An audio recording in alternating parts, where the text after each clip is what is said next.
Welcome to this evening's British Film Editors Virtual Glass of Wine Single Drama Awards Special. So I'm Stefania Marangoni, I'm co-vice chair of British Film Editors, and it's my pleasure to be hosting this event with such amazing and talented guests. This evening, I will give each member of the panel an opportunity to introduce the film, and then I will ask a few questions before opening to the Q&A. So if you have any questions to ask, please write on the chat, and then Roberta Bononi, who's one of our governors, and she's been organizing all these fantastic events, will pick them up and forward them to the guests. So one thing I've been asked to remind everyone, particularly the British Film, so not particularly the British Film Editors members, is the deadline for voting is the 28th of February, and the form is on the members page. So please do go ahead and vote. So I'm very pleased to start introducing our guests. So the first one, I'm going to not pronounce this properly, Una. So Una Ni Dhonghai? Nigalila. Yeah. Sorry, Ferg, I got a correction there, but I still didn't manage to pull it off. So Una is a member of the American Cinema Editors and British Film Editors, and amongst our work, she has edited The Crown, Stan and Ollie, and Three Girls, for which she has received numerous awards, including BAFTA TV Craft and Royal Television Awards, Society Awards. Also, these series and films have won other awards as well, so they're all very famous. She's here for her work on the multi-award winning film Misbehaviour, directed by Philippa Lawthorpe. Next is Alan Baumgarten, and Alan's a member of American Cinema Editors, and amongst the many films he has worked on are Molly's Game, Trambo, and American Hustle, for which he won the Eddie Award from American Cinema Editors and was nominated for an Oscar. Alan is here for his work on The Trial of the Chicago 7, directed by Aaron Sorkin, and for which he has already received several Best Editing Awards, including the Chicago Indie Critics Award and the Satellite Awards from the International Press Academy. Next, we have Maya Mafioli, who's a long-term collaborator and director Michael Pearce, and has worked on several of his award-winning short films, as well as his debut feature Beast, and more recently Invasion.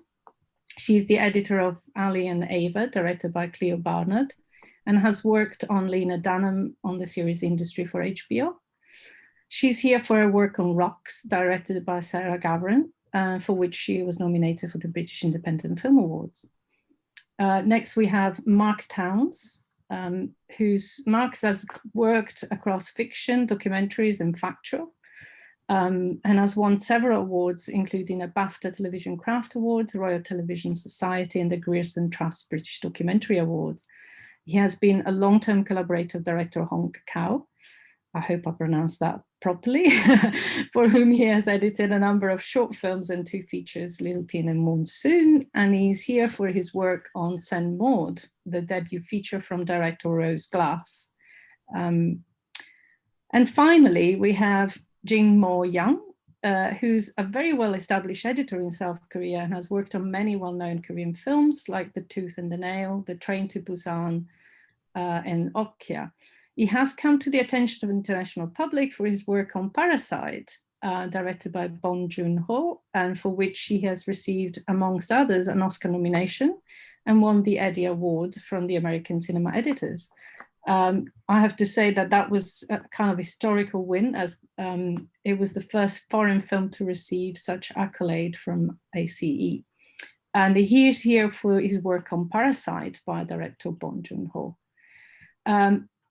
So to start the proceedings, I'm going to ask each editor to introduce their film, to talk a little bit about their film, although you've edited a long time ago, so but I'm sure you'll be able to talk about it. And I will start from the order at which I introduce people. So sorry, Una, you're first. No problem.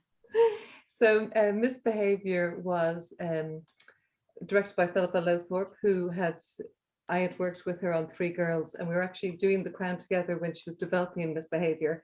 So Misbehaviour is based on a true story of the women's liberation movement, who had decided in 1970 to infiltrate and disrupt the Miss World competition by throwing little sacks of flour and squirting ink out of water pistols. So the challenge with Misbehaviour was we wanted to tell it from their point of view, the women's liberation point of view, but also from the point of view of two of the contestants in the Miss World competition, Miss Grenada and Miss Africa South, because at that time in 1970, the women's liberation movement were criticizing Miss World because it objectified women. And the anti-apartheid movement was actually criticizing Miss World because Miss South Africa was always white and not black. And the sort of melting pot of groups who actually pinpointed their attention on Miss World sort of escalated in 1970. But what was historic is, I hope everyone's seen it so I don't ruin the film, and what was historic was from our characters who are the contestants, Miss Grenada and Miss Africa South. So basically, sorry, the anti-apartheid movement wanted to boycott Miss World. So Eric Morley, who ran Miss World, made a very decisive and very quick decision to get a black woman as Miss Africa South. So for the first time in history, we had a white Miss South Africa representing South Africa and a black Miss Africa South representing South Africa. And I think what we try to do in Misbehaviour is in a sort of a joyous, rebellious, anarchic and entertaining way. We wanted to show the story about these different groups of women and what they achieved. The women's liberation achieved the disruption, but then these two women achieved winning Miss World for the first time. A black woman won Miss World, and Miss Africa South also came second. So that was historic in its own right. So that's what the film's about. So it's told from multiple points of view, but mainly the Miss World contestants who are black and the women's liberation movement, it's mainly their story. Okay, thank you. Alan, would you like to talk about your film? I'm off mute. Okay. Yes. Hi. Thank you. The Trial of the Chicago Seven is a project that Aaron Sorkin first wrote in 2007 and was not intending to direct originally. And the way things sometimes go in Hollywood with film scripts, it just took a long time. It was bounced around a bit and became more relevant to Aaron and to some of the producers he was working with about 4 years ago when Donald Trump was first running for president. And there was an urgency and desire to get a film like this out into the public space for people to talk about and start to pay attention to these events, which happened now just over 50 years ago. And so the film started production in October 2019. It took that long to get it going, and we finished in August and September of 2020. The subject of the film takes place between 1968 and 1970, and it's so fascinating that it overlaps quite a bit with Una's film, with Misbehaviour. And in the trial of Chicago 7, it's about the events that happened, really focusing on the Democratic National Convention that took place in August of that year, 1968. But then it was the trial that started a year later in 1969 and went on for 5 months, where the government under President Nixon at the time and his Attorney General, John Mitchell, decided to charge 8 individuals with conspiracy to cross state lines to incite riot. And so the film portrays the events and the story of that drama with the centerpiece and the structural framework starting in the courtroom and then using intercutting and time jumps to show us what happened. And it really, is about that period, but was meant to also have relevance and importance at any time it might be seen. And obviously when it came out last year, we were quite shocked by so many of the parallels that were very, very directly obvious from what we were seeing in the film to what's been going on in the world. But what's also interesting, and it's another way to look at it, I was fascinated when I started to think about 1968, and in Paris, there were student protests, and in Prague, there were protests. These things go on all over the world to various degrees, and sometimes at the same time, as we were seeing in Una's film as well, the protests. And things are continuing to this day. So it was an important film to work on. And I was very pleased to be able to yeah, that's great. Thank you, Alan. Next, I think I had Maya, so we might as well respect the order. Maya. So, hi. So, Rocks, I think you cannot talk about Rocks without talking about how it's made, because the story of Rocks is quite simple. It's a coming of age drama. It's a story of a girl who gets abandoned by her mother and tries to survive with the help of her girlfriends. And what I can say, like with my personal experience of making the film, is that the moment. So first of all, is that we always say Rocks is not just a film; it's a narrative. It's a film that is made essentially by women and children. So it's like 75% of the crew is female, and the majority of the actors are children. They're playing true to age. They're all girls. 14, 15, there's a 7-year-old, and all of them, apart from one, are complete newcomers. They never acted for the big screen. The film was workshopped with them over a period of 2 years, and the writers developed the story and developed the characters with the girls.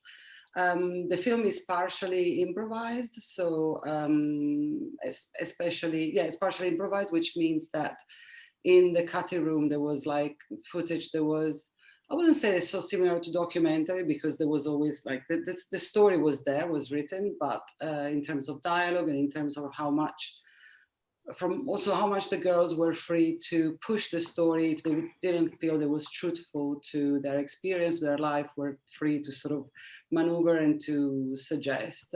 And this is Rocks. Which is an amazing film. So I'm going to get Mark to introduce his, and then Jing Mo.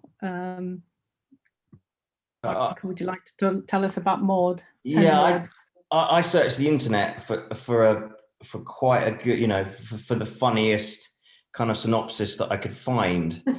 And the only thing I could find was St. Maud is a single-minded dirge that is hostile to faith, which, is kind of true, but it's but basically Maud's basically about a reclusive young nurse who's she's following a pious path after a very, very traumatic moment in her life, and now she's a care worker for a hospice, well, kind of a palliative care worker, and she is asked to help Amanda, who is a dancer who is basically ravaged by cancer.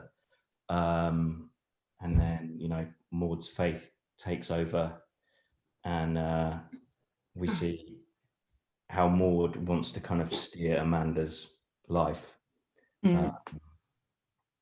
one way. And unravels in the process. Yeah, exactly. And, it was I got the script, and the script landed in my inbox, and I was like, I have to cut this film, because it was just, I knew exactly what to do with it, and I knew exactly, it was me, and I just was like, I have to do this. And then I got the second draft, and she changed quite a bit of it. So hooked you on, and then kind of stirred you in a different direction. Yeah, no, I got it and was like, if I don't get this film, that's it. I'm quitting. So it was a dream job to work on. It was so much fun, and we had so much fun in the cutting room. That's good. Yeah. So I've got a few questions for that as well. But Jing Mo,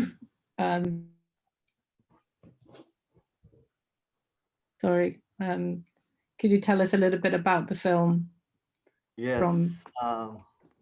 The Parasite is my third movie with director Bong, and before Parasite it was Okja. So Parasite was relatively small budgeted movie compared to Okja, so we had a lot of freedom to edit and to unfold a story compared to Okja, because we had a lot of CG work for Okja. So compared to that, Parasite, we can concentrate more on the story and the editing. So, and the film is about these two families, Mr. Kim and Mr. Park's family. And Mr. Kim is from the poor side, and Mr. Park is from the rich and wealthy family. And somehow they ends up on the same roof and things get excited and a lot of unexpected events happen. And it's like looking at this different class with a magnifying glass, and you can observe throughout the movie. You can observe, you know, their lives with magnifying glasses. So this movie has a lot of different genre, like comedy, sometimes comedy, and sometimes drama, and sometimes it's very. It turns out to be a thriller, you know. So you just have to watch it. Yes, I agree, totally. So my next question is more of that. So there's several of you have worked with the same director on different films. What do you think? So I know Maya, I think you're the only one who's worked with Sarah. Is that the first time you worked with Sarah? So maybe my first question is more directed to the others, and Mark as well. You haven't worked with Rose. Well, with Rose before. No, Rose, yeah, this was Rose's first film. So then I'll ask one question to one group and then the others. So for those ones who have worked with directors before this film, so what changes? I mean, what was the first encounter with the director in the first place, and what kind of made the difference in the second film? What worked better? Or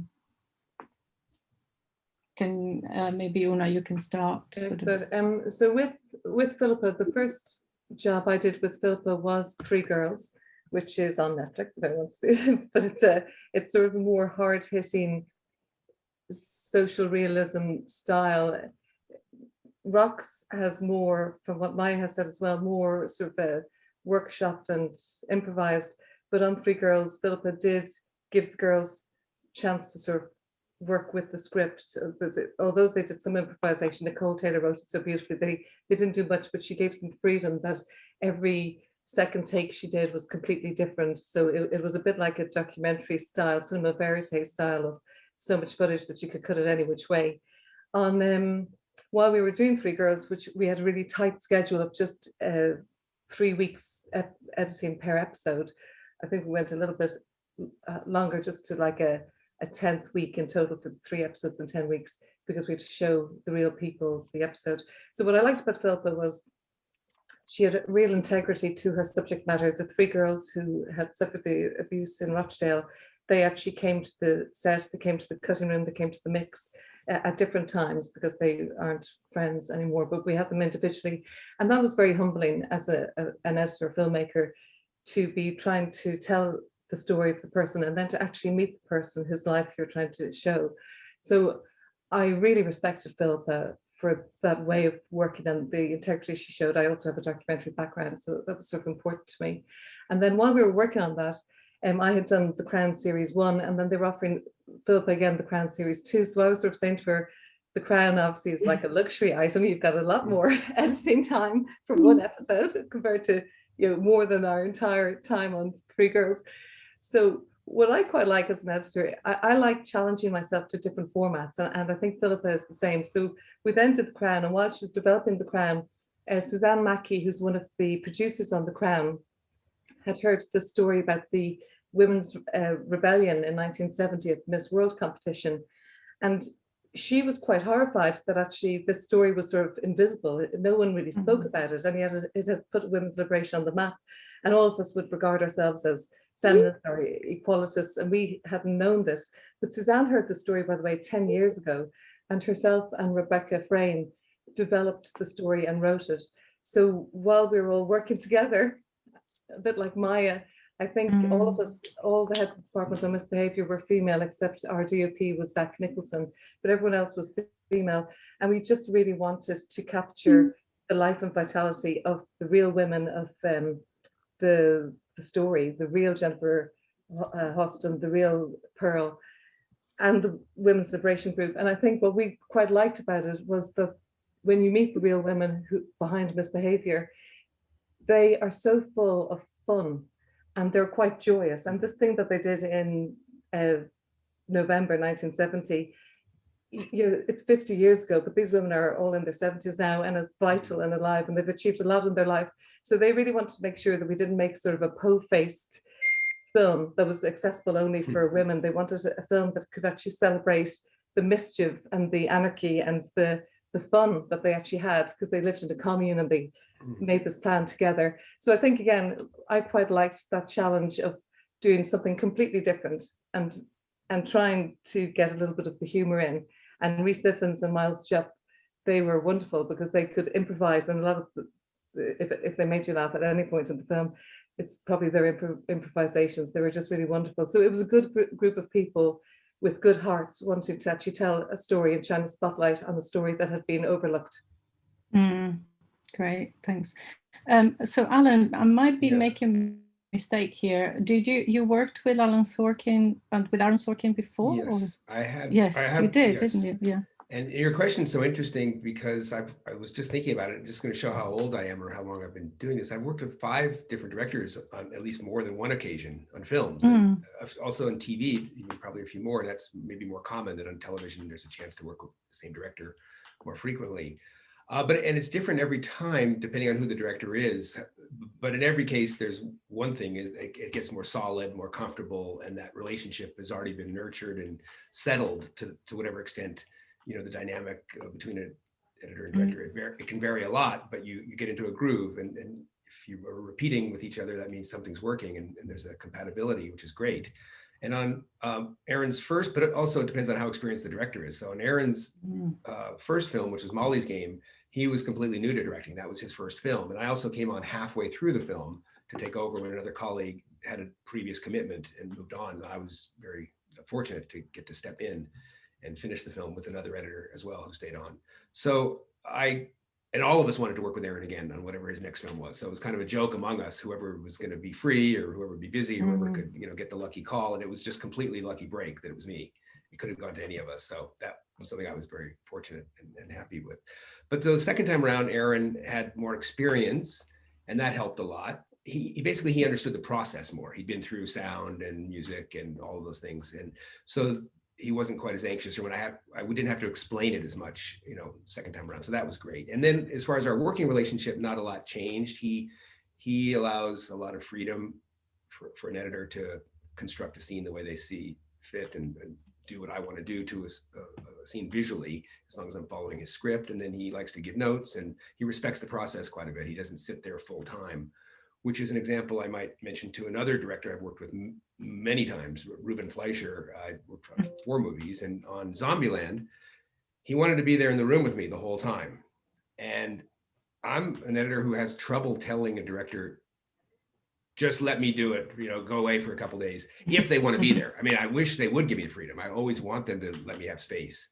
But if they say they want to be there, they show up at 9 and it's their first film, and that was the case with Ruben, I find it really hard to tell them no, because it puts more pressure on me then to show them something great. It's all of a sudden, then it's like I'm telling them. So, but what's interesting is he was there with me the whole time, and it's not that he got bored, but he saw that eventually he didn't need to be there the whole time. Towards the end of the film, he realized, well, it works better if he comes and goes or figures out the right, balance. And certainly on the next film, that was a great advantage, because he laughed like, you should have told me I don't have to be there the whole time. And we got into a different relationship where it was a little more, casual and back and forth.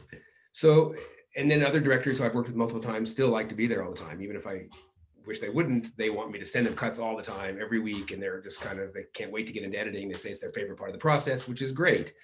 But it really does vary, even if you're working with the same director over and over. It depends on who they are. And also it depends, I think I've been fortunate to work with some writer-directors.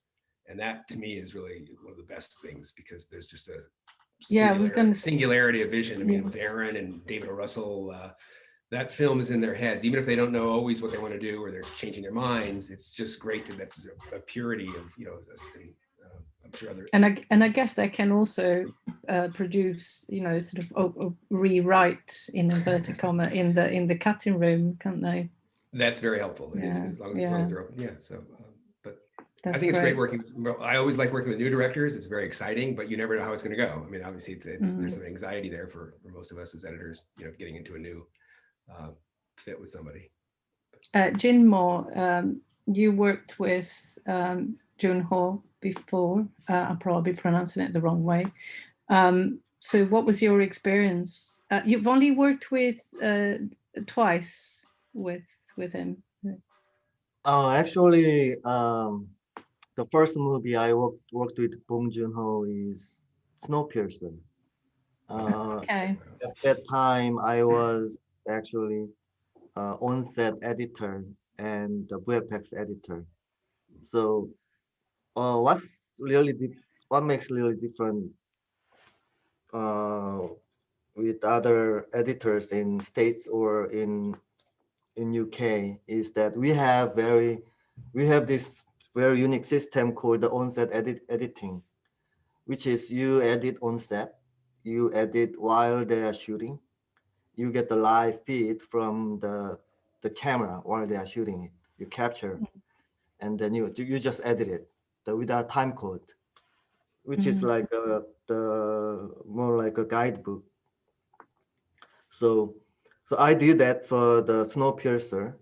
So I was there for the entire production schedule, and then after that, I worked as a VFX editor, so I can, you know, I did a lot of VFX editing, and after that, I with Okja, I became the main editor for the show, and because I went through the whole process of the production of Snowpiercer, I we became very close to each other, I guess, the director and I. So I know what he wants, and I know his style. I know how, and his most of all, his storyboard is very precise, and it's there's no difference between storyboard and probably the rough cut. You know, the order, maybe the duration or, you know, choice of the takes are obviously different, but, you know, the basic structure is identical, I should say. And the third movie, the Parasite, we had more control of everything, like production wise and post production wise, everything we had more control. And because since it's the language was very important as well, because Okja, we are struggling because it's English based the movie, so that's not the original language we speak. So we had this stress when we are cutting the English spoken the dialogues. So director Bong and I were like, oh, if for the next movie, it's gonna be all Korean. So we get no stress, you know, and there's no subtitle for, at least for us. No, there will be no Korean subtitle. So okay, so that, because of that, you know, the working for Parasite was kind of relaxing as an editor. And since we are very close to each other, you know, we don't really talk much while editing. We just, you know, we just do step by step. And in the movie, he says, best plan is no plan, but he's a man with a plan. So every day, like going to school, you know, you work like 7 to 8 hours, you know, very same time. We do like from scene 1 to scene 4 one day, and next day scene 5 to scene 10, you know. So it's the working with the director Bong become you know, very relaxing and very, you know, I enjoyed it a lot, you know. That's great, thank you. So for Mark, and my question would be, so it's the first time you worked with these directors. So your how did it work out for you, in the sense that how does it feel to actually start from scratch with somebody who, and also for Maya, you've had a particular type of work process on the film. Were you involved right from the beginning? So were you also part of this whole workshop going on, or? No, so I just got involved just like through the regular sort of route through agents, get sent the script. They were obviously looking more at hiring female crew, so they had an eye out for that. So when I met them, it was just maybe a month before the shoot. And I also, when I met them, it was also, as often is, it's a bit crazy because like, it's a bit like buying like a house. You see it once or twice, then you're in it for a long time. And you meet these directors, and then sometimes also because Sarah obviously was she's very, very easy person to get on with, but she was, you know, she made a few films, she made Suffragette before with these big actresses. So I wasn't gonna phone her up if she was gonna offer me the job. I was just like, okay, I see you in the first day.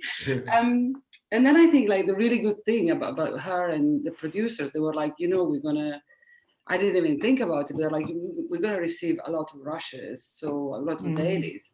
So choose somebody to help you assemble the movie, because you're going to get hours and hours, you're not going to be able to cope.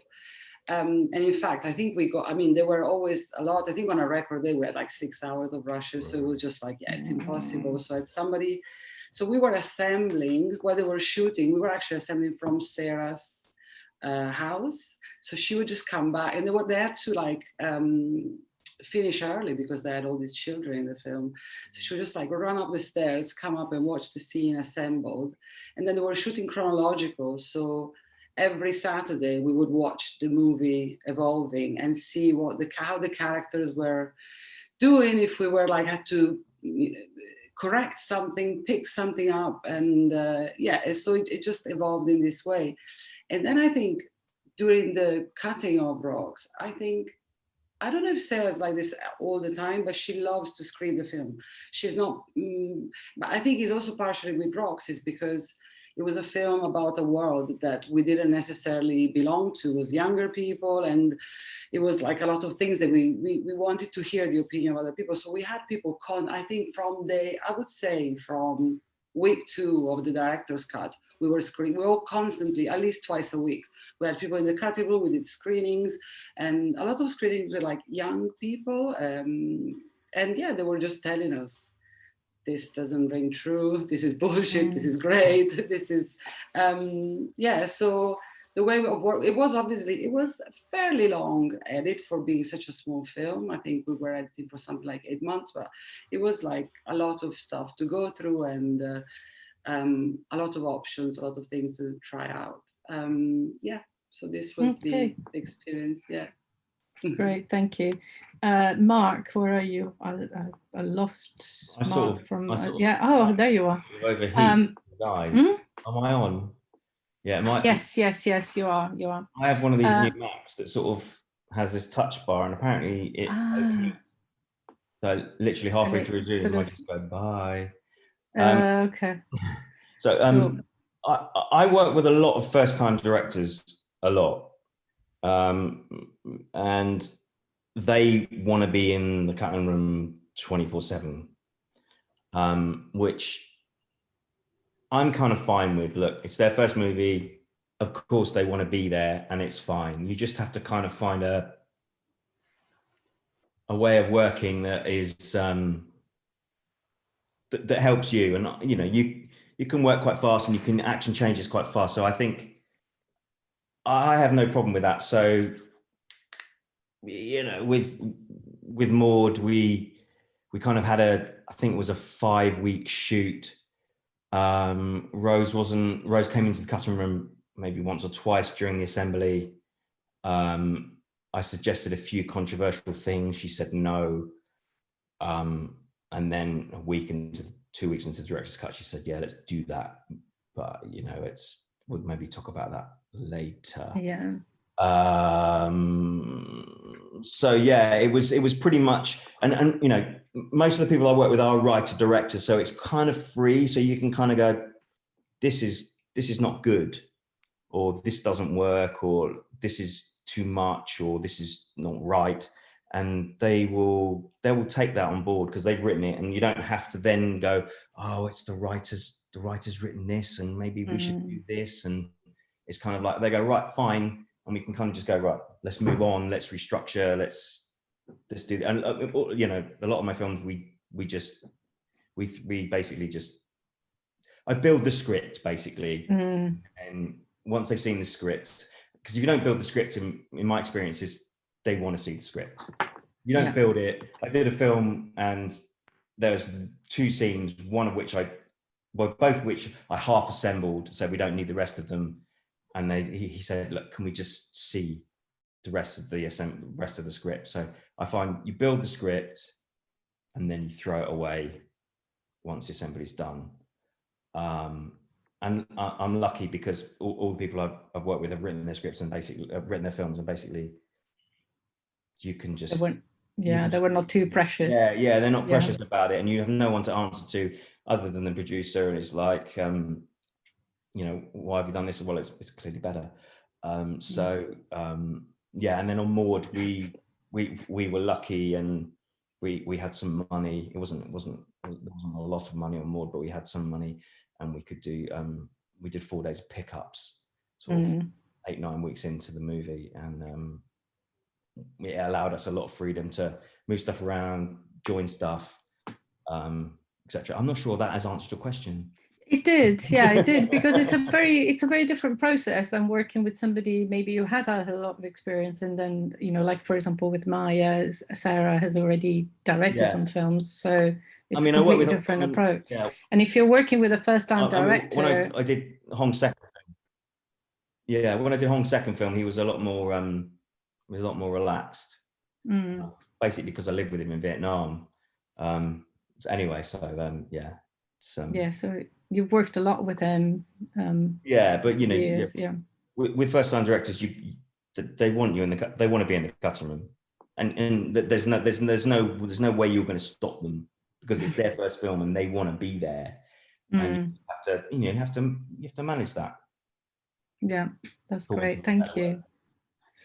Thanks. So I have one of the things that I noticed about all the films that I've watched from all of you is that the very, very first scene of the film, it was just so gripping. And I'm just wondering whether, so for example, on Una's film Misbehaviour, there's that parallel between her going inside to have the interview, Sally going for the interview at university, and the Miss World. And I thought, wow, that sets completely where the conflict is, isn't it? So there she is trying to be taken seriously, and then they put numbers on her, and I thought that really was an incredible opening of the scene. Alan's as well, basically you told the history of all those years in the States in such a, in a compressed time, but also it built up this whole idea of this factory of, people being drafted into the Vietnam War, and that all of them had a pace. And Maya, the film rocks. It just opens with that particular scene on the roof of that building, looking at London. So they're situated in London at the same time. They're so far from that reality that we kind of are familiar with.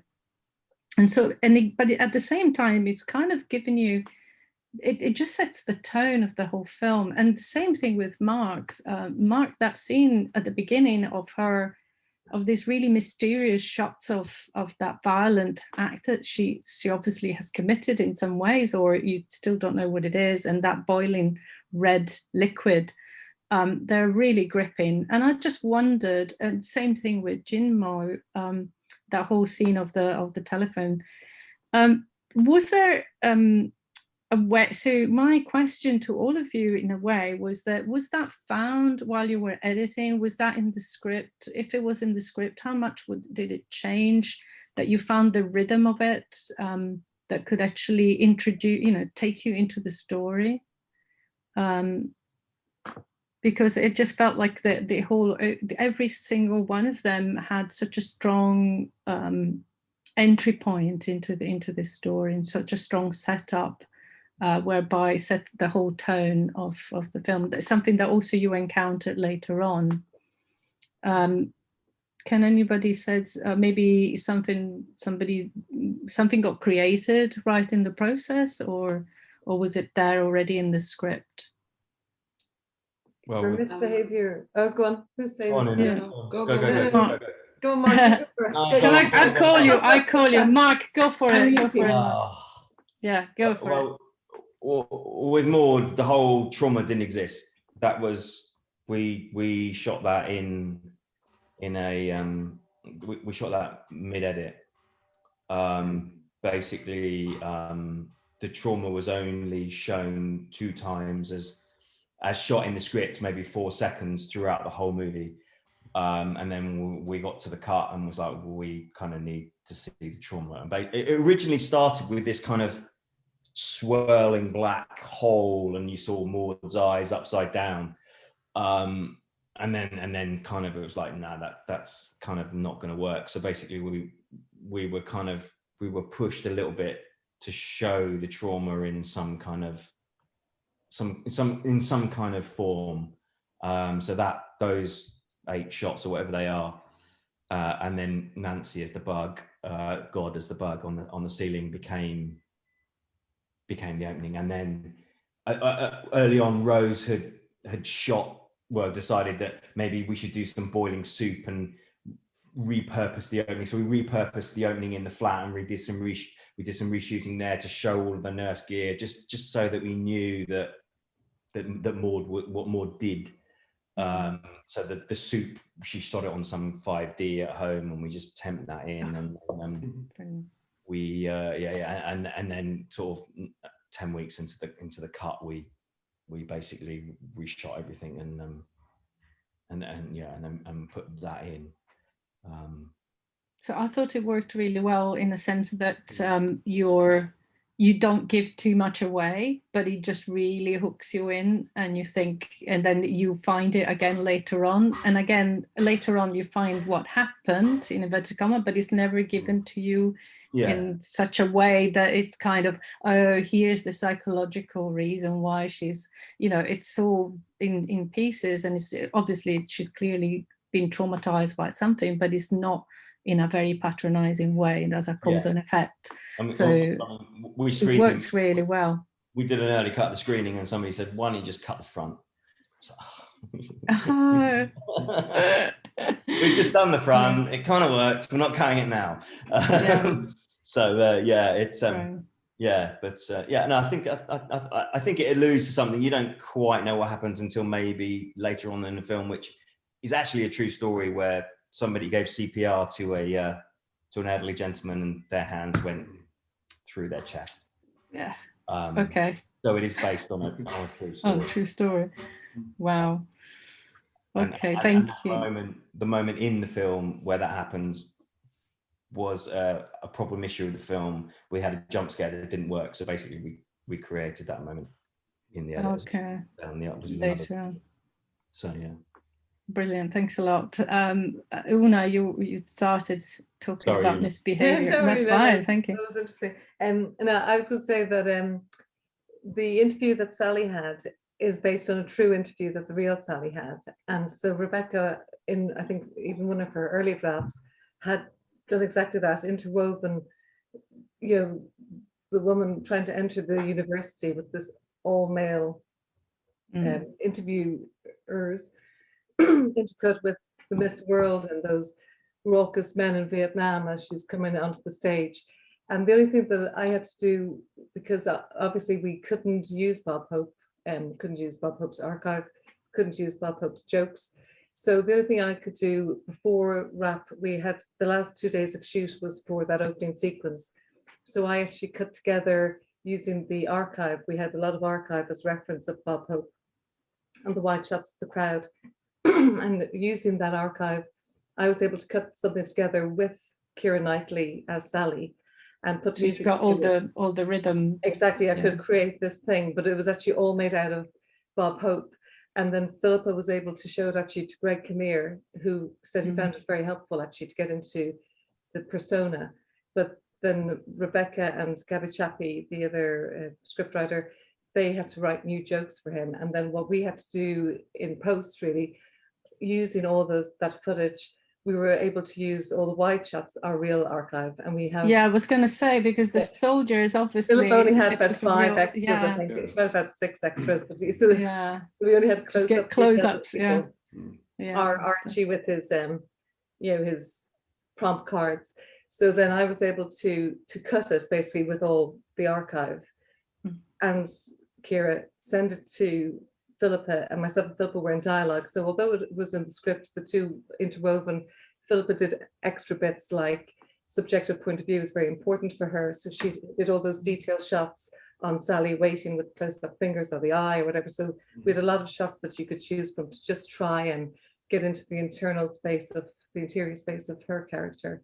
And then I think my first draft, I had used music from American Animals, which had a very good masculine sort of pumping rhythm, which is sort of good to just get the crowd rousing. But then on the penultimate day of the shoot, they shot Greg Kinnear, they shot the supporting actors as the GIs, and then we had to just try and match them as best we could. Yeah, the smaller budget film. Yeah. So Alan, your piece was also, I mean, it's a mixture of archive and shot as well. So and I thought it was really, it's very pacey, and it's very so there's the part of it is Abby Hoffman talking, and you know, everybody's interwoven.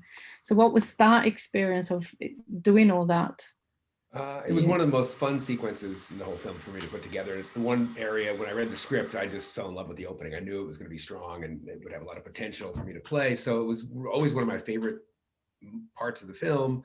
And Aaron has spoken about how he feels the first 15 minutes, I mean, that can vary, 10 or 15 minutes of the film is the most important, and also the ending. If you have a strong beginning and ending, in between, you'll get there and figure it out. But he really loves to start a movie like you're blasting out of a rocket ship, but not just necessarily crazy energy just for the sake of it. It also has information and feeling and story, because he describes the beginning, or has described it as portraying a country coming off the rails. And we're trying to tell that story of what's going on and introduce characters. He had probably 12 stock shots written in to that opening, and it's the only place in the script that he had indicated stock footage. So elsewhere where we used it, it came about later through the edit. But those 12 pieces were pretty straight ahead. I mean, President Johnson and Martin Luther King and Bobby Kennedy and so forth. But so we expanded on that quite a bit, and we even cross-cut the characters of Tom Hayden and Abby Hoffman a little bit more. He laid it out to a certain extent, and finding the rhythm, I think you asked about that. It was tricky in a sense, because the archival footage had quite a fast pace, and the news broadcasts and the draft lottery. But then we settled into these more traditional mini narrative moments to introduce each character, and then we'd shift gears again. So for me to put music, that was a really hard thing to do, because it's fairly long, 6 or 7 minutes as an opening. And originally Aaron wrote into the script a Beatles song, which is a little unusual because he doesn't generally indicate music specifically, but and it was getting better all the time. And so the Beatles, it was meant to serve as counterpoint, and I don't think he ever really intended to use it, but it was a good clue and a hint as to what he was striving for. And he maintained that throughout when we finally did score with Daniel Pemberton, a bit of an irony. He didn't want it to be just sort of bleak, traditional, a bad scene of events, the assassination. I mean, there's some heavy things going on there. And he wanted to tell you that this film was going to be a bit of a ride. Maybe it's alluding to the Abby Hoffman perspective, or a wink and a nod that this would be a history lesson or a story about it, but it's not going to just be information without a bit of attitude or style. So it was important to frame it in a way, I think, to make, hopefully have people lean forward in their seats and get pulled in. It was really the goal of that opening. Well, it certainly does. Yeah. And then we jump forward. So it really sort of betrays your expectations, because you tee it up right to the moment where you're hearing about the convention is going to start. you really think, and we got one studio note, of course, that can't we just have a few shots of the convention right after after the title to actually see the police and the protesters, you know, actually clashing and the convergence of what we've been leading to. But instead, we, you know, cut to the title and hard cut to months later to an office scene, essentially, where we're hearing about what's, and then later is when we see the effects of what we set in motion in the beginning. But it was a fun sequence, and openings, and as you mentioned, all of these films have very strong openings, and it's a key to getting an audience invested in a film. But it can be, you know, a single shot, as we know, just holding one long shot for however long, and seeing somebody walk over a horizon or I'm not going to cite an example of a film per se, but you know, the openings, no matter what they are, just you want to have something that grabs you. And I had a lot of fun because I had a lot of great stuff to play with. Yeah, and it's very gripping to watch it in both of the films. And Maya, your film again is full of joy, actually, that scene at the beginning, but it's also setting the style of the film, which is obvious, and the relationship between these girls. Yeah, so the clever thing with the openings, the way it was directed, it was like the film is all shot chronological, but they shot the opening on the last day. So the girls were like completely in sync with each other by then. It was a beautiful summer day. It was the last day of their shoot. They're actresses now, so they were super happy. And but there's also some, as you know, like they were also allowed to film. They were given iPhones and they were filming as part of the scene. So I had all this like iPhone footage coming in, and I remember when I saw. So there is this shot of Kosar Ali using the iPhone like a mirror, and she's checking her braces, and I was like, this is the opening shot of the film. There's one shot that like present this a teenage girl. This is it. It's just so it opens like that, and then I mix together because like I didn't even, you know, also the iPhone footage has got a lot of energy, obviously, because it's like it's taken on the, you know, so that music they listen to, music they sing. We don't know why they sang Proud Mary. We don't know. I don't know how we got the rights, but that seemed like a cool way to start as well. And yeah.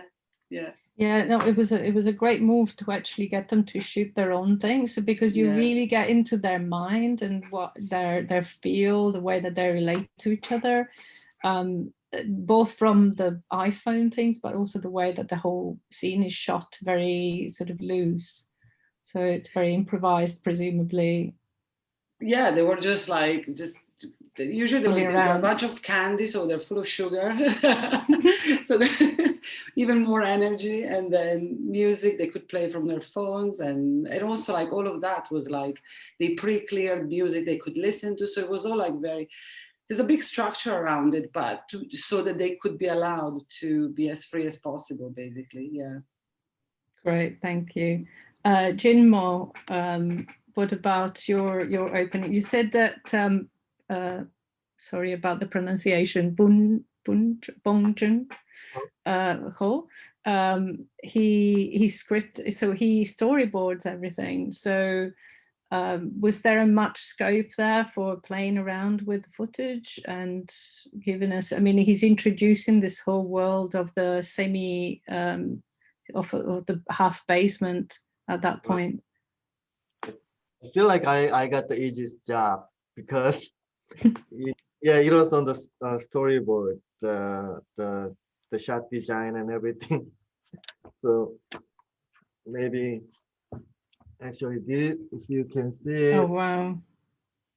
That's the actual opening, and it's very much the same as the finished movie, but we spend more time actually the timing the shot, and actually timing the opening credit where we're gonna put the name of the actors.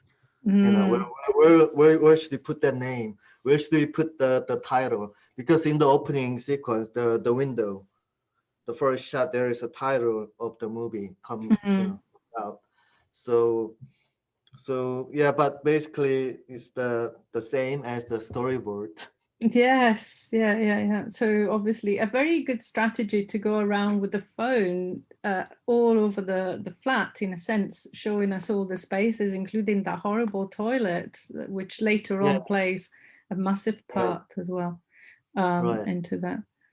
And So, then actually the opening and the ending has the same frame and same structure, if you can remember. So yes, yeah. The devastating ending is quite powerful, isn't it? So the next thing, I'm just checking with Roberta. Roberta, what we got some questions before we start into, because it's going to go. So far just one, but Mark actually replied in the chat. Okay. And they asked, how and why did you move from the hard world of documentary editing to the easy world of editing fiction? So this is for Mark, isn't it? Yeah, I think it's trickier. Because fiction? Yeah, I think it is. I think you're kind of free and easy to do what you like in documentary, really. You still have the way I look when I cut documentary, I want to make it like a drama, and when I cut drama, I want to make it like a documentary. But I think you're constrained within the story, and how do you kind of, it's tricky because you kind of have the same techniques. You could stick voiceover all the way through a movie, which they did with a very, very good movie, but then they removed it 10 years later and it's much, much better. I think, I think it's the way I look at it is sort of drama is the macro, because everything every look, every eye blink, every line read can be swapped, and nobody knows. I don't know what any of the other guys here have done to their films. I don't know what lines they swapped. I don't know how they have manipulated performance, because it's been so well done. And with documentary, it's there for you to see, and you can't do it as much. So, and you are constrained within a story. And with drama, you can make the story. With documentary, you can make the story, so it's kind of a lot easier. So yeah, that's kind of my kind of rando take on it, if you will. Whether that makes any sense. That's an interesting answer, because you normally think that handling things that are not so scripted and planned could be more difficult, but obviously you've completely reversed. It's much more fun as well, isn't it?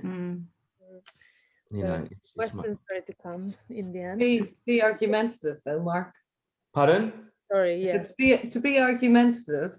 Go on. I think when you're faced with, say, 230 hours of a documentary footage and no story, and 6 weeks to do it, it is a huge challenge actually. And I would actually argue that sometimes it's a brilliant craft. I'd encourage every editor to do creative documentaries where you have to find the story to hone your skills. But I'm sorry, in our industry, that documentary editors aren't more respected, because for all of us from documentary, you and me both, how long it took us to break down the wall to get into drama. And it's like nonsense. A drama editor couldn't go backwards and do a documentary. I shouldn't even say backwards, sideways. A drama editor would really struggle doing a creative documentary with hours of footage and no script. Whereas a documentary editor can do a drama with a script. Yeah, I mean, it's brilliant training, but you kind of, you're given 6 weeks. I mean, I did something that had 240 hours worth of material that we had to watch, and I think we ended up cutting whatever it was in 10 weeks. But you are kind of freer. You can kind of go, well, let's put that there and that there and that there. And then sometimes drama is like, we're constrained to the script. I'm maybe going down the wrong path here by arguing too much. No. It's all right. We can argue. But no. But I think it depends on the film, I suppose, or the documentary. But yeah, I mean, yeah, a lot of people say to me, "Oh, it's easy," and I'm like, "Do you want to just do you want to just come and sit here and make something good that's not acted and not well shot? Do you want to make that good? You can come and do that, basically." I think there's too many brilliant editors who've done documentary, and actually our producers and commissioning editors and executive producers and studio heads have to sort of move with the times and realize young talented people who've done documentaries can do drama and fiction and feature films, and people who do TV drama can do features. And there should be a lot more fluidity and bravery, I think, by our executive producers and commissioning bodies to give people that chance, so no one's pigeonholed into, like, say for me, having broken into, say, TV drama, I was doing old serious drama. Then I do a few feature films that have, you know, Stan and Ollie, and then a lot of comedy scripts are coming, and then I'm trying to get a serious feature film, but I'm getting the serious TV dramas and the more comedic feature films, and it's just, you sort of just think, why can't we do more? Why can't our powers that be see that actually, as editors, we're storytellers, whatever that story might be, whatever genre that story might be, we can do it, actually. That's our joy. I mean, what I found is I'm now pigeonholed as the horror guy, even though basically St. Maud isn't a horror film to some people, but then St. Maud is a real horror film to other people. So I'm pigeonholed as the horror guy. And it's kind of like, well, basically there's any excuse not to hire someone. So, you know, there you go. Yeah. So there's a question for Jinmo. Do you ever feel limited by such a strong vision from the director? Would you like to work on a film where you need to play much more in the edit? Well, I've done that before, actually. I actually edited the documentary with the director Park Chan-wook. He directed the Old Boy and, you know, other great movies before. And the title of the movie was Bittersweet Soul, which was like we got the footage from the shot by, you know, the random people living in Seoul, and with that there's no storyboard, no script, you know. It's all up to me to make the story using only the scented footage. So I've done that before, and with this working with this strong vision, the director, like such as Bong Joon-ho, is actually when you're editing, there's no actual limitation at all. It's like he's not the kind of director saying that, oh, please cut out 4 frames out of that shot.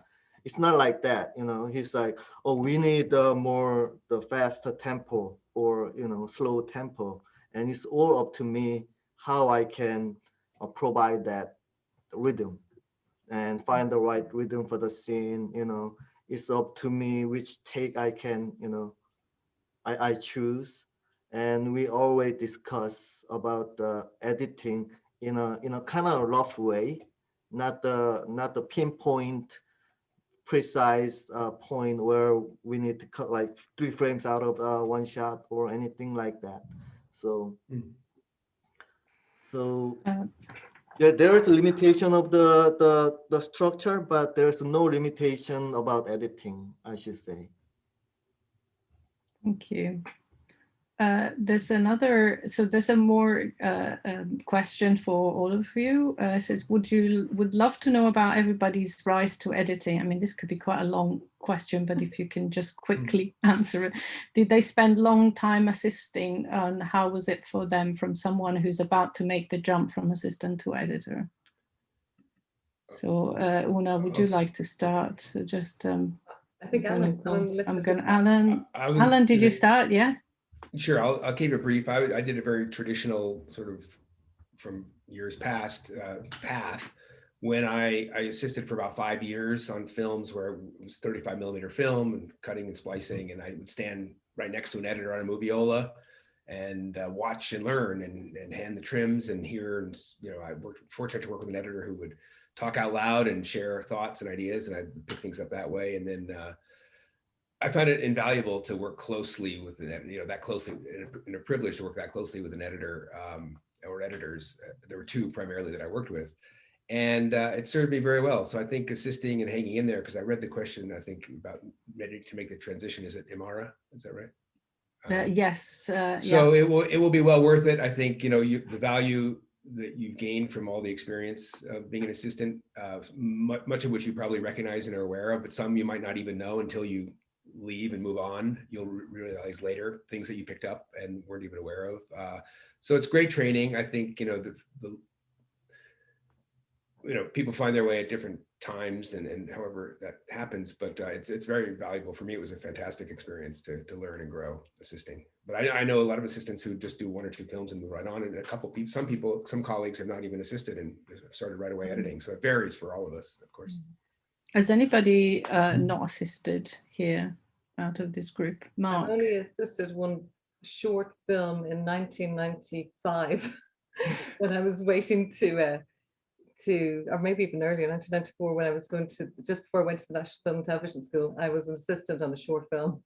And then you came out of film school. I was doing all the trims, and that propelled me to really put my work in at the film school. I did a 4-year degree in directing and cinematography in Dublin first, and then I went to the National Film and Television School in 95 to 98, specializing in editing.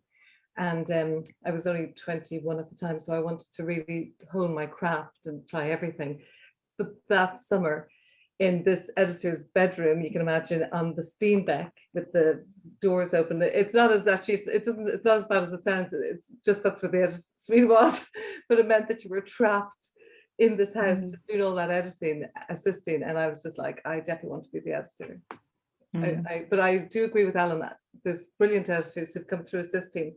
So as long as in the modern world, as long as you're not just transcoding and doing a lot of technical work, as long as people give you the chance to do creative things, I wish Imara luck with the transition, because I think she'll enjoy it. Mark, what did you put your hands up earlier? Yeah, about not. No, halfway you through. Skipped it. Yeah, I kind of halfway through. I mean, I went. I don't know. It was kind of, I don't know, but halfway through my kind of degree, if you want to call it a degree, I kind of wrote to some kind of local production companies, and basically they said, do you want to come and edit a documentary series? So basically I left college, and he said to me, when do you finish college? And I said, Monday. And he said, do you want to come and cut this 26-part series for blah blah blah? And I was like, okay. So I kind of got golden handcuffed into some kind of extent into TV, and then basically I just got to a point where I was like, I want to do, I need to cut movies. So basically I just basically cut as many short films as I can, and I literally cut everything and anything. And, you know, luckily a couple of people that I stuck with, one of them that I went to college with, I've cut two films with, and another one that I did some short films with, I did another movie with him, and then I got an agent, and now I've got some more film scripts. So it's, I would just cut anything and anything if you're starting out personally. But well, that's what I did anyway. Yeah. Great, thanks. Jinmo, did you work as an assistant as well? Actually, no, not really. But you skipped as well. Yes, but it's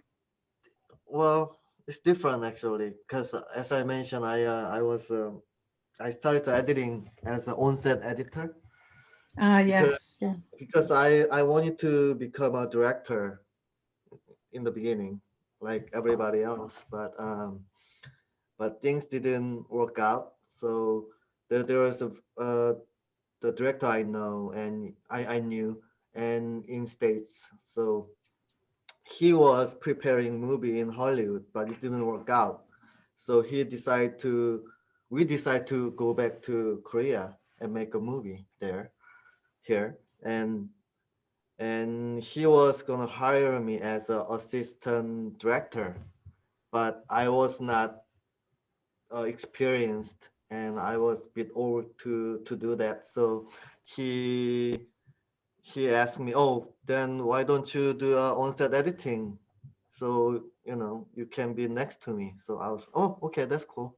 So that's how I become an editor on set first, and then I continued doing it for like 10 years until I become a main editor. Wow, that's quite a long time to do that. So great training, I guess. Yeah. So who else is Maya? Did you also go straight to editing, or did you do assisting? I did a bit of I did some assisting, I did a couple of TV dramas, and I did a feature, but I did a bit of a mix of everything. I came to London from Italy because I wanted to be an editor. I worked a bit as a runner, then I went to the film school, then I cut, like a bit like Mark, then after the film school, I cut a bit of everything, hoping that one of these directors would make a feature or like small documentaries or working with artists or, so yeah, I did, it wasn't the traditional, I assist, and then I did some assisting, but then I was like, oh, I really want to edit. So I was editing like smaller things until one of my classmates from film school made a feature, and that was my first feature. So like a lot of people, I guess. Yeah. That's great, thank you. So Alan's got a really good questions. Have you ever had to cut a scene with a political message you disagreed with? And if so, how do you deal with that? Did you say for me? Okay. Not for you necessarily, no, okay, but because for I don't know anybody. how to answer but that. I'm not Is that yeah, question? I was going to say that question. it's kind of who would you choose to work for, in a sense, because if the political message is not something that you agree with, it might be in the whole film, and therefore you might decide not to take that job. I don't know. Has anybody ever encountered that, or something that you were not happy with, I guess? I actually got a job because an editor turned it down due to political reasons. It was about, he didn't want to do a job about the riot police because basically he said his wife would kill him. So I was like, fine, it won't be a problem for me. What was she a policewoman? I don't know, but the editor wouldn't do it. All I know. What was your film about the riot police? Is it like Chicago? No. It was the riot police in the UK. We did a documentary series about that, and he said he wouldn't do it. So I was like, well, I've done 2 of the others, so it's fine. I'll do the 3rd one. So you got the job as a result, rather than having to turn it down. Whether I did So in a way, Una, the fact that so both you and the director, I think what Alan intended was find if there's a discrepancy between what the directors, I suppose, politics are, and then, but I think it was quite difficult to find a situation if you sort of I mean, I don't know, maybe that's my humble opinion, is that if when you start on these jobs, you choose each other, don't you? So you kind of have some ideas about each other's feel for the material and what you're trying to do. And so inevitably, when you're discussing these things, you find out what each other's feelings are about things, and therefore it's unlikely, unless you sort of land on a job because like Mark, like somebody doesn't want it, so that you might find yourself in a difficult situation, I guess. So there's a really good question here about the tone. Jeremy Crichton asks, so he said that we talked about the tonal, the setting of the tone of the films, but I feel that these films are successful because of their tonal control throughout. Totally agree, Jeremy. How do you hold on to the right tone of the scene whilst keeping on to the tone of the whole film? Is it something that you plan or just feel? Anybody? Alan, I saw you. Well, it's a good question. It's challenging because I think different scenes can have different tones within a film that still maintains if not even a consistent tone, a point of view or a tone that works overall for the film. So I think you could sort of answer it in the question in a way where if you can make sure each scene has the right tone in and unto itself, and then hopefully it does integrate. You may have to adjust, so it's a complicated question. you may feel the scene does stick out too much in one direction tonally that is off for the overall piece, and maybe you do need to make some adjustments there. So it's something to certainly be aware of at all times, but it's not to say that tone needs to be absolutely consistent throughout. And in fact, I don't generally think about tone a lot personally. I know it's talked about a lot, and something, as you also say in this question, you feel, and it's something you kind of are monitoring or tracking intuitively or as a sensibility that carries you through the entire piece and project. So it's something to think about and feel, but I don't adhere to any, and there's certainly no rules of, you know, where the tone has to be a certain way at a certain time. So that's. Yeah, I thought that for me, some of the things that happened at the beginning of, especially your two films, Alan and Nunes, were with the fact that there were ideas planted right at the beginning that then you find later on, like especially at the end when they're reading all the names of the soldiers that had died, with the equating it to the opening of all those boxes and the dates. So they became from mechanical objects to individuals. So that for me was more than tone, is more like setting ideas in place, like Kuna's ideas of the idea of women's as numbers and as objects, and her going to these universities and equal it to what you thought would have been a better place, which was a university in a place of learning, and they still did the same in different ways. I thought that worked. That was kind of more, I guess, what I intended. To Alan, the argumentative scenes with, so this is from Justine Wright, the argumentative scenes with overlapping dialogue, were they shot like that, or did you exaggerate this? Well, first of all, I didn't know Justine was on this, but it's a great honor to get a question from her. I'm a big admirer of her work, and congrats, Justine, on the Mauritanian and all of your other projects that I've followed quite closely from the very beginning. So it was there in the script and in performance to a large extent, but in certain places we did compress and overlap even more. Aaron is a big fan of, he sort of goes like this, he just gestures to me to let this sentence finish on top of this word. And I get it close, then he's always going a little more to the point, and I'm sort of, he never speaks of how many frames. He tries to tell me what letter he wants on top of which letter.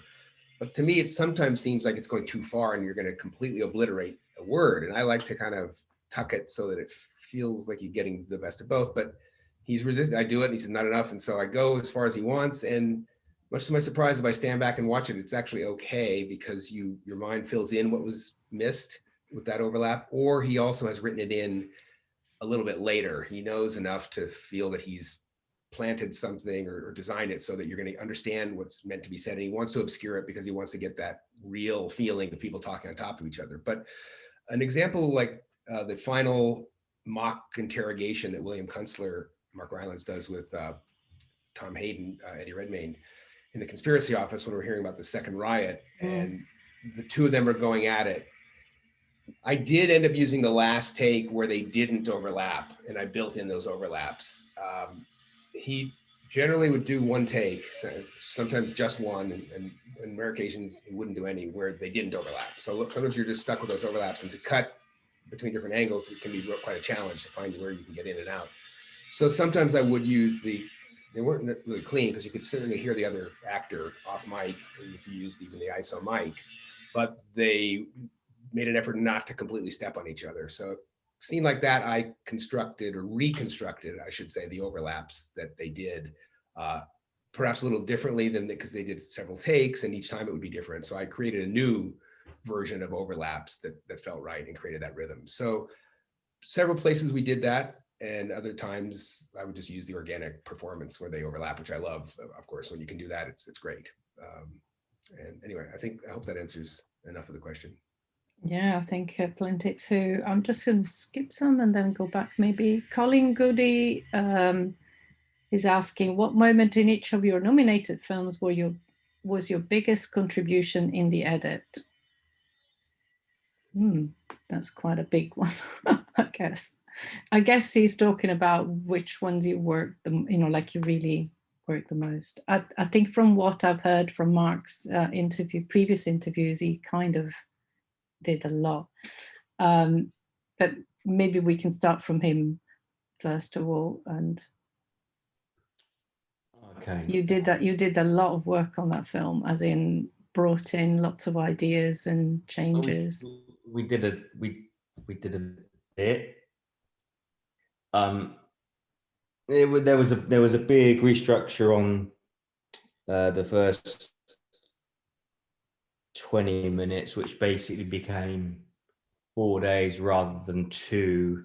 We found basically that there were too many characters that were introduced before you were with Maud, and we were lucky. We had the luxury that we had some money that we could reshoot, do some pickups. So we could massage and tweak a bit, and then the back end as well. We took the back end of the film and did some reshoots to kind of massage some of the joints. I also changed the aspect ratio of the film, which was originally 1:6:6, and then halfway through the assembly, I said to the director, "Is it not better at 2:3:9?" And she said no. And then 2 weeks into the director's cut, she goes, "What does the end scene look like in 2:3:9?" And I showed it to her, and she said, "Well, let's do it in 2:3:9." So I ended up reformatting the whole film, which ended up in basically stretching some of the sides because some of the shots were slightly a little tight at the top. So there's one shot where there's a microwave that is like huge. But yeah, we did a lot, and and it's tantamount to Rose that basically she had allowed me to just basically have fun, and she has some great ideas as well. And she has some very good ideas, and we changed it, which the original, the idea is still there, but it's just enhanced in some way. If that answers the question. Yeah, I'm sure it does. So Maya, did you have any, what was your contribution? You feel like you've contributed the most? Well, I think if it answers the question, I think like the scenes that we worked on, obviously it was a very editing heavy film. I always say there's another 90 minutes of rocks of scenes that are completely not in the film, but not that is like obviously a contribution for everybody who, from me, the director, the writers, everybody was like chips in into the sort of cutting room. I think the scenes that we definitely spent more time on was like the ending, which is completely we changed in the edit. There was a different ending to the film, and that was manufactured there, and there was a lot of back and forth, as in like, is she gonna take the boy or not? I'm just gonna say that. So there were several versions of like, she takes it, she doesn't take it, she takes it. And then definitely I think the scene, the more dramatic, I think it's just like when the girls, the more sort of delicate scenes to cut where there were more acted ones. So I would say the more dramatic. So when Rox falls out with Sumaya, as you can imagine, it's improvised, goes on for hours, and then in the edit you need to make all that escalation into like an argument, very short, single camera, improvised. So it's a lot of trial and error, and also when they get separated by the social services. Again, and for Buki, this was like she was towards the end of the process, but you can imagine she had to bear so for that scene, and we were all like holding our breath to see what she did really well, but it was a lot of you can imagine these takes were taking different directions to try to make it into a sort of like a solid emotional climax. Was like a lot of work, I guess. Yeah. Great. So Alan, what do you have a part of the film that you feel like you contributed the most? No, it's hard to pinpoint a moment. It's just the kind of overall diligence of trying to check all the details and offer my thoughts and opinions here and there on scenes. I was able to write a couple lines in that opening montage of newscasters. We did expand it. I think I mentioned that. So I got to throw in a couple voice bits of the news, and I was pleased that Aaron accepted those words and allowed me to do that. And a couple places I suggested dropping a line or two, and he went with that. So I'll take that. Those felt like big contributions actually to make adjustments like that. Otherwise, it's just a little finessing throughout that I'm very proud of, but no, I wouldn't say a huge moment that I would take credit for. Great, thanks. Una? I think probably it's the pacing of the film, because the way Philippa shoots, she shot a lot of beautiful material. So like the first assembly was like an hour, 10 minutes longer than the finished film. And it held because it was actually very beautiful, but there was a lot of possibly repetitious moments. So we really needed to just hone the film down. And then the actual Miss World itself, Philippa shot with 5 different cameras, and she used one of the original broadcast camera, the Kagami camera, as well as the Alexa. So we had a lot of footage there. And the challenge in that one was, as per script, scenes actually happened in a more linear way. But it meant that we were sort of mindful of the fact that you didn't want the audience to suddenly be sitting watching a Miss World competition in all its accuracy. So we started to collapse scenes, and when the riot breaks out, Eric Morley running around or his wife back at the hotel, they all were in a more linear way, and then we just interwove them and collapsed them down. And I was working with Izzy Curry as the first assistant and Carly Brown as the second. And because there was so much footage there, we only had a 10-week director's cut, 6-week after that, 60-week fine cut in total. So Carly and Izzy were brilliant, because there was one point where I can remember I had cut that riot so many different times. And then I just said to Carly and Izzy, the 2 assistants, if they could just pick out any little bits that they quite liked, just to give me, fresh pair of eyes to see. And then they were picking out loads of beautiful little tiny things, some of which I had, but Carly in particular picked out a few little zoom in things, which are in the film, just 2 moments where the camera sort of does a little zoom in, which was good to just energize it and just collapse it and realize actually we could be just 12 frames long and the audience could see it and move on. You didn't have to linger. So I think that's it. And Jinmo, did you have any particular place where the editing, given the storyboarding and everything, that you feel like you've crafted it a little bit more than? Well, I guess the overall detailing, I guess, like fine tuning each shot. Director Bong and I always talk about this. Every shot counts, and our concerning is actually the dieting of each shot. And we try to find the essence of each shot, and not a single shot wasted in editing. So we're trying to find the right moment, right rhythm for every single shot.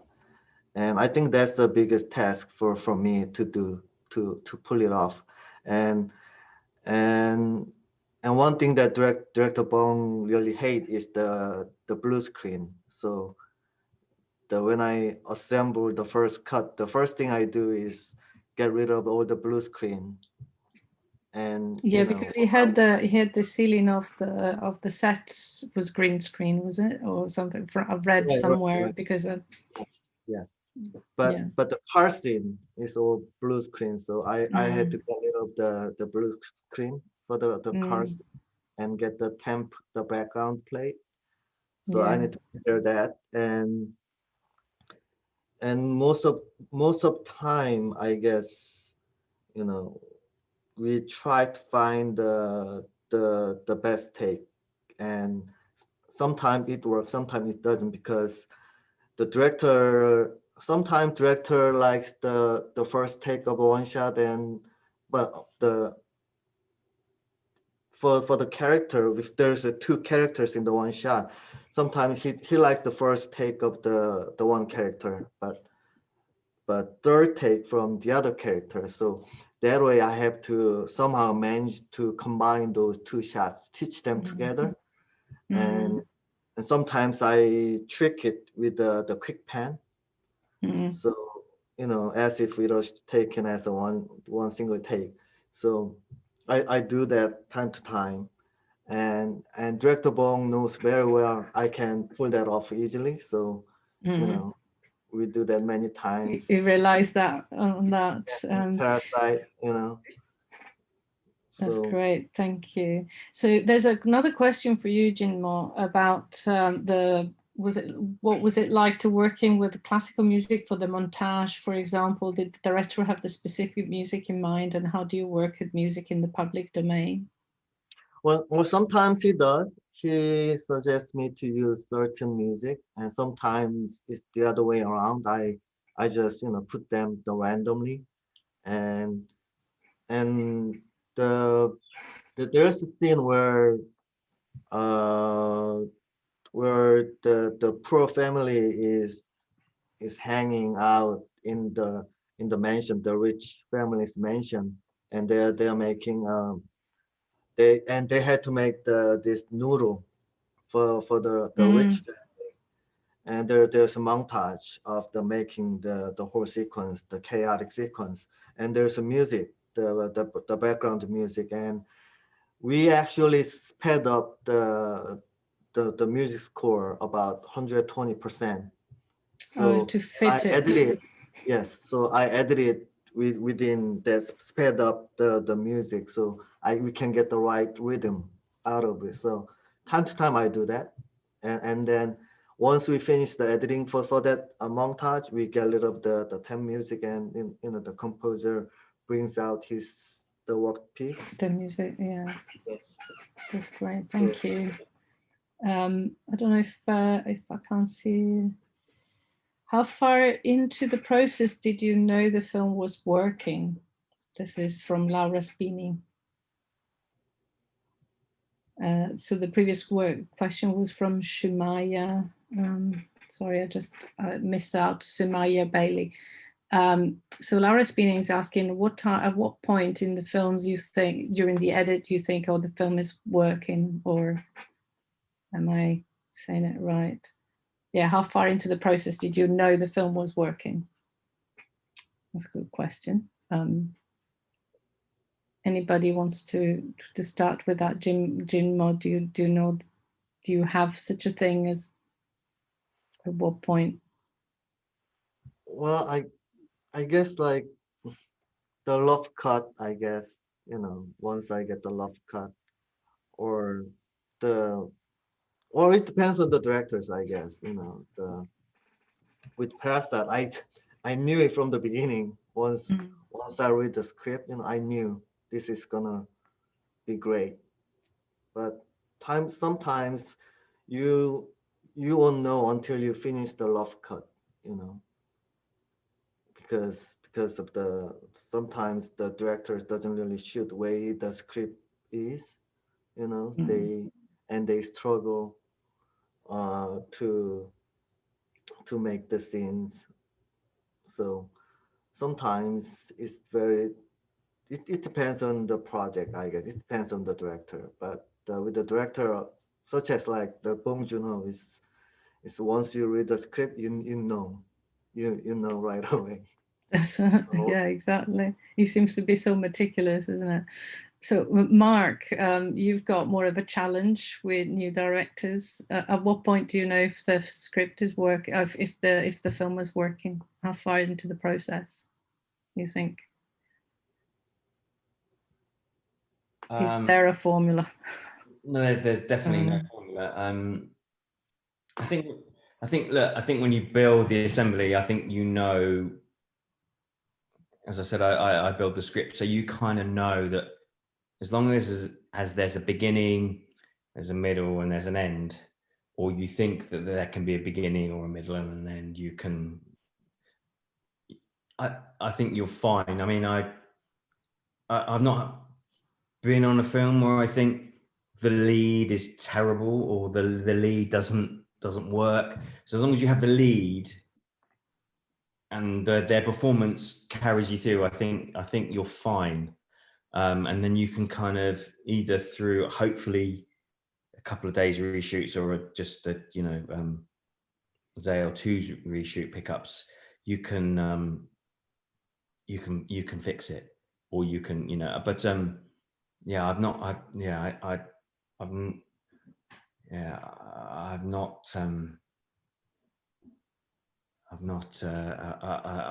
ever panicked yet. There are a lot of things that you can do to fix it. Yeah, you can do a lot to fix it, which people don't know, and the actors clearly get all the plaudits, but you are the invisible person, so yeah, you can as long as the film works, it doesn't matter. Yeah, exactly. But there's a lot you can do.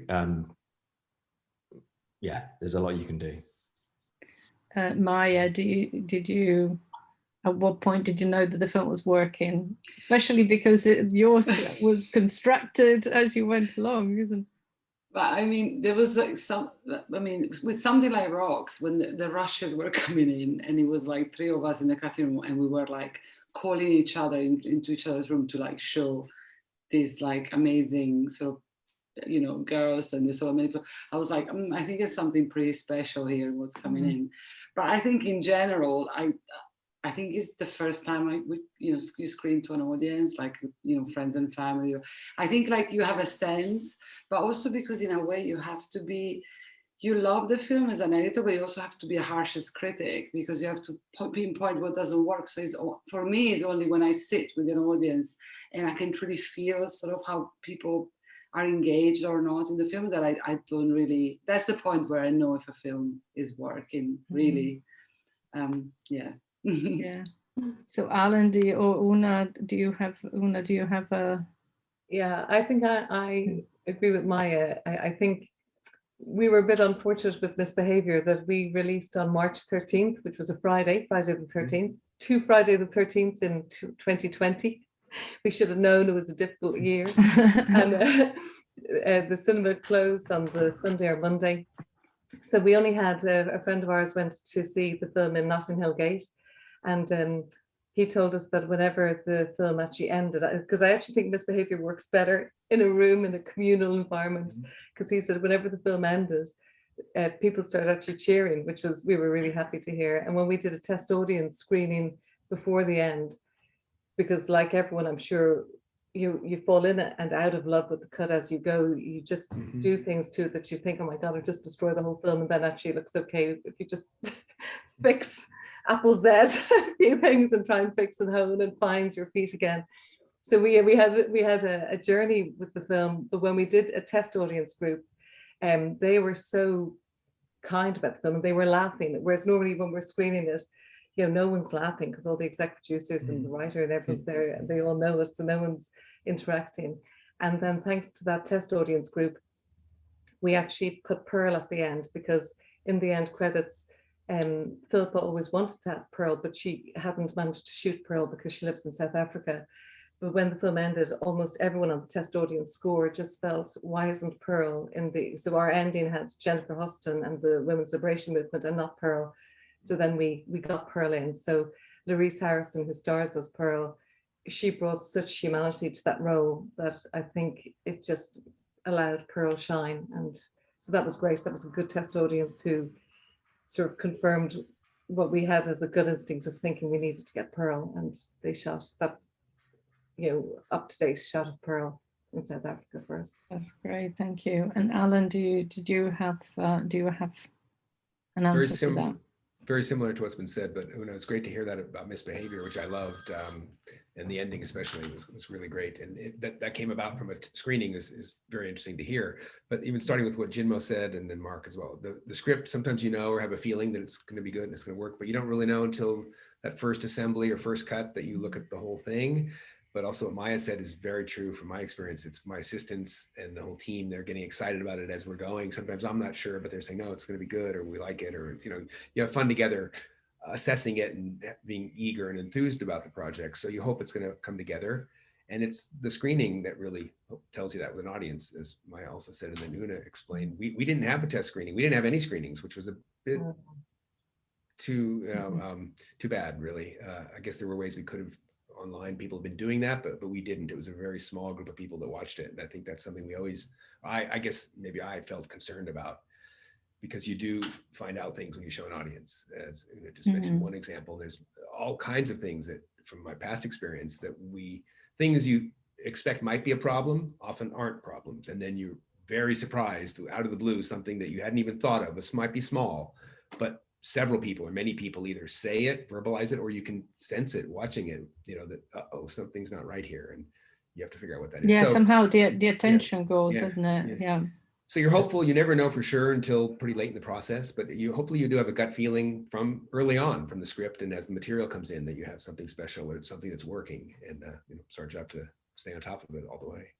But that's so true. If you don't, you're making something that for people to watch, and you need to show it to people, and if they don't like it early on, you need to do something about it. And if you know that we're making a product for people to watch, and you know, you do need to listen to feedback and responses. Exactly. I think that is as much as it's horrible and as much as directors hate it, I think it's really invaluable. I think it's a really good thing. Which then Onub asks about how do you choose a project to work on, which is, I guess, kind of precedes this thing, because you're already on the film once you see whether it's working or not. But I guess anybody wants to say anything about that? What's the process who wants to start? I'm going to leave it free here. I'm actually going to check. We've got quite a few questions, but I'm not sure how long we're going to go on for. I'd say a great script, and when you work with great people, it attracts you back. I know we've all worked with some of the same people again. I'm sure Maya and Mark will be working with Rose and with Sarah again. But it's Onub saying, in fact, the second question I forgot to ask, I forgot to mention, she said, is it the story or the project, the people who you work with? Yeah. I mean, a great script with people who you've never worked with before is exciting. A script that needs a little bit of love and attention, but it's with a great group of people who you know are going to give it that, is also exciting.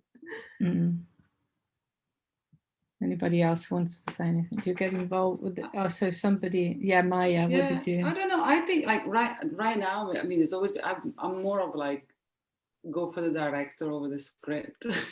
But obviously it's the first time, but it's not just like the work they've done before, what type of movies they make, if they're movies that, you know, or if it's a director who's made films that you loved. Yeah, of course, for me, it's not even, you don't even need to read the script, but maybe it's because I come from like being a cinephile and director is everything. So yeah.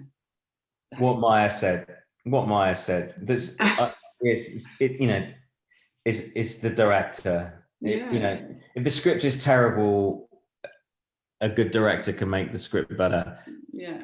But I think I'd stick with the director at the moment. Definitely. Definitely. Yeah.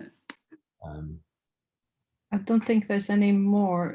Roberta, have I missed anything? I think or maybe I probably have done, because I'm going up and down. Roberta, are you there? Yeah, I don't know. I mean, I think we need to. Yeah, we need to wrap up. Yeah. Okay. Is everybody asleep? Not quite. I think 2 hours now, so we want to. Can I just say how much I love all the other films? So it's just really Me too. an honor to be with Thank you guys on this. Me too. Yeah. I feel the same. Brilliant films. Congratulations to everybody. Thank you. yes, Congratulations. absolutely. Good luck to everybody. Yeah, good luck.